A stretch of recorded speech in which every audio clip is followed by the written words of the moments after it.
Details HDFC के merger को लेकर। हाँ अनिल जी, एचडीएफसी के मर्जर को लेकर कि बेसिकली जो मर्ज एंटिटी होगी वो कितनी बड़ी होगी और इसका मार्केट कैप जो है वो किस हिसाब से जा सकता है, इसका एक बेसिक शुरुआती कैलकुलेशन हमने किया है। और अगर हमारे कैलकुलेशन के हिसाब से देखें तो इस कंपनी का मार्केट कैप जो है वो करीब 11 लाख करोड़ के आसपास रह सकता है और देश की तीसरी बड़ी कंपनी जो है ये मर्ज एंटिटी बन जाएगी। क्यों? क्योंकि एचडीएफसी लिमिटेड देखिए इस एचडीएफसी न्यू एंटिटी में करीब 41% के आसपास के स्टेक रखेगा।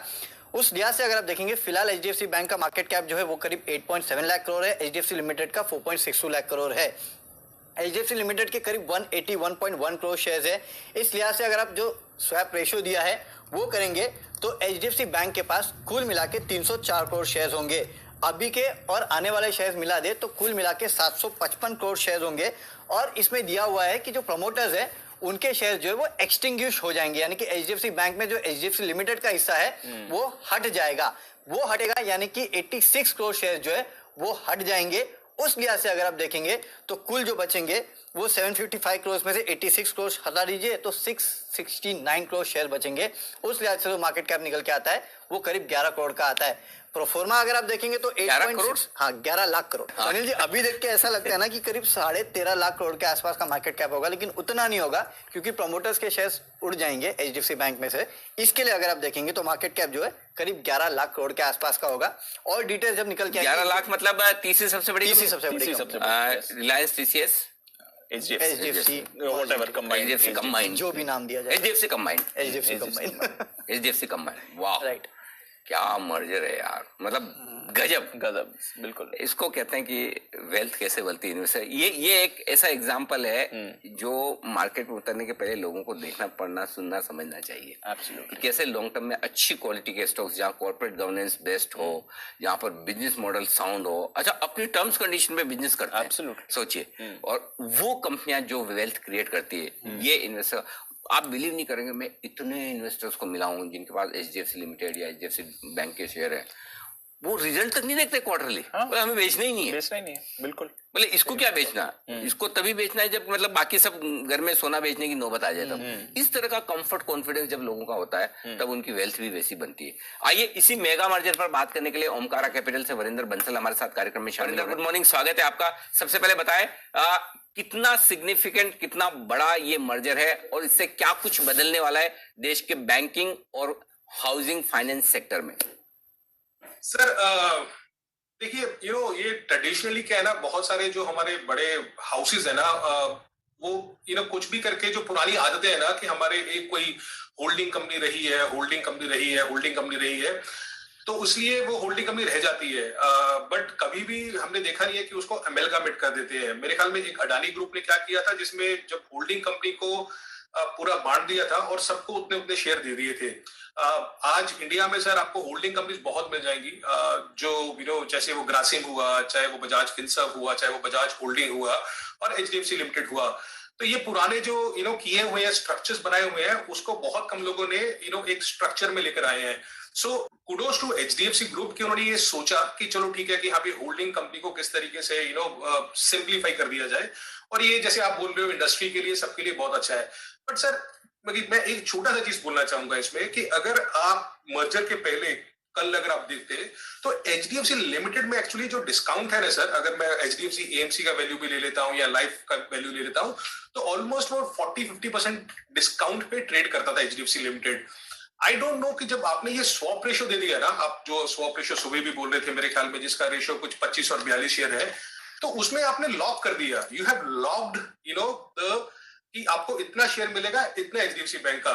तो जो एक्चुअली अगर मैं एचडीएफसी लिमिटेड ले रहा था कि मुझे जो अगर वो मर्जर हो जाता है तो मुझे पूरा का पूरा डिस्काउंट वैनिश हो सकता है। पूरे का पूरा डिस्काउंट का मतलब है सर 40-50% डिस्काउंट वैनिश हो सकता है, right? Because then I am actually getting the equivalent shares of HDFC bank और the holding companies in HDFC limited. वो नहीं हो रहा है। जैसे आपने सुबह समझाया कि इसमें जो भी आर्बिट्राज है वो 2-3% का है।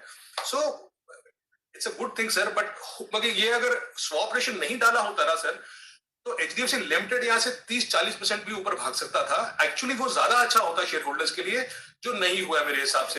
सर तो मैं बोल रहा हूँ कि ये जो सिंप्लीफाई जो स्ट्रक्चर कर रहे हैं ना, और ये आपने देखा कि अपने देश में लास्ट 30-4 साल से ऐसी बहुत कंपनीज हैं जो ये स्ट्रक्चर में बैठी हैं, सिंप्लीफाई कर रही है, बहुत अच्छी बात हो गई है, बिकॉज आपका cost of reduction, cost of boring, cost of funding जो बसीर साहब भी बात कर रहे थे वो कम हो जाएगा, एक पावरफुल बहुत बड़ा कॉन्ग्लोमरेट बन जाएगा, तो बहुत बड़ी बात है। बट मैं बोल रहा हूँ कि जब मुझे आज मेरे ख्याल में 5 लाख करोड़ का मार्केट कैप है सर एचडीएफसी का, उसका जो वैल्यू है उनकी सब्सिडरीज में ऑलमोस्ट 2 लाख करोड़ के आसपास है।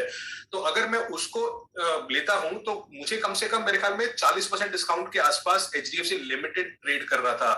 बट आज सर बिकॉज उन्होंने स्वैप रेशियो डाल दिया तो आर्बिट्राज जो 3-4% का ही रहा या 2-3% का रहा, जो मेरे ख्याल में बहुत ज्यादा हो सकता था अगर स्वैप रेशियो नहीं आता। सो आई एम थोड़ा सा डिसअपॉइंटेड कि ये स्वैप रेशियो अगर खुला रख देते कि आपको उतने शेयर मिल जाएंगे जितना आपका होल्डिंग है। मेरे ख्याल में जैसे आज है एचडीएफसी का, एचडीएफसी बैंक में, एचडीएफसी लाइफ इंश्योरेंस में, एचडीएफसी मैनेजमेंट में, बंधन बैंक में, सब में लेंगे, तो as a share holder I get everything, तो वो नहीं हुआ।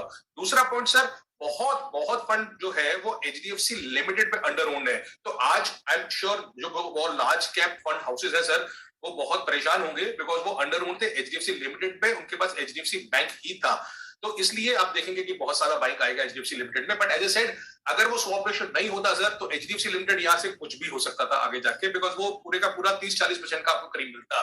और दूसरा सर मैं आपको एक चीज बता दूं, it is this is one event, but इसके आगे आप सोचिए संजीव बजाज जी क्या सोच रहे होंगे, ऐसी जो स्ट्रक्चर्स बने हुए देश में ना, जैसे बजाज फिनसर्व, क्योंकि वो बजाज फिनसर्व को क्यों उस तरीके से रखा हुआ है, जब बजाज फाइनेंस इतना अच्छा कर रहा है तो आप इंश्योरेंस कंपनी आपकी बजाज फिनसर्व में रखिए, और बजाज फाइनेंस का जो है वो आप शेयर जितने मेरे बनते हैं शेयर मुझे उतना दे दीजिए। So I am playing a pure play insurance business by Bajaj Finserv, playing a consumer business by Bajaj Finance. आप ग्रासिम में देख लीजिए, बहुत सारी कंपनीज में इस तरीके से उलझने हैं जिसको स्ट्रक्चर को सिंप्लीफाई कर सकते हैं, और वो बिजनेस पे भी इम्पैक्ट करेगा अच्छी तरह से, और शेयर होल्डर्स को भी एक्चुअली वो चीज मिल जाएगी जो उनको एक्चुअली चाहिए और उनको उनका मिलना चाहिए। परफेक्ट। तो ये है आपके लिए पूरा का पूरा राय। और ये इंटरेस्टिंग चीज बताई कि इन केस अगर मर्जर रेशियो नहीं आया होता तो शायद एचडीएफसी लिमिटेड के हाँ, और निफ्टी शायद 18,200 18,300 के ऊपर जाता, बिल्कुल सर। आज तो ये बात सही है, मर्जर रेशियो की वजह से दोनों साथ साथ मूव कर रहे हैं। तो लेट्स सी इसका मतलब, लेकिन जी अनिल सर, बट मुझे ये बताओ ना कि जब मेरे पास HDFC limited as a share holder, I have HDFC bank, insurance, asset management, Bandhan, हाँ, why I am getting a swap ratio? अगर मर्जर हुआ है इसका मतलब है, जैसे आप आईडीएफसी लिमिटेड की बात करते हो, बात तो वही होती है ना कि अगर दोनों मर्ज कर जाएंगे तो जो होल्डिंग कंपनी डिस्काउंट है वो निकल जाएगा सारे का सारा। So that is a prognosis of any merger happening and the holding company discount going away. But इसमें वो नहीं हो रहा है, इसमें स्वैप रेशियो से आपको आर्बिट्राज उतना ही मिल रहा है जितना वो स्वैप रेशियो बता रहा है आपको। लिमिटेड हो गई, बात सही है। लेट्स सी, अभी आज प्रेस कॉन्फ्रेंस होगी 11:30 बजे, हम इस पर जानकारी लेने की कोशिश करेंगे मैनेजमेंट से भी, लेकिन इसमें कोई डाउट नहीं कि ये एक क्लासिकल केस है जिससे कि इक्विटी मार्केट में इन्वेस्टर्स का लॉन्ग टर्म इन्वेस्टिंग में, अच्छी कंपनी में बने रहने के लिए, निवेश करने के लिए जो भरोसा बढ़ता है वो आप देखिए ये होता दिख रहा है। आइए बढ़ते आगे। इनडायरेक्टली सर तो हम सबको ही फायदा है हर म्यूचुअल फंड पोर्टफोलियो में। हाँ, ये तो हर म्यूचुअल फंड बढ़नी करेक्ट किसी का वो नहीं, आज तो सबकी एयूएम बढ़ के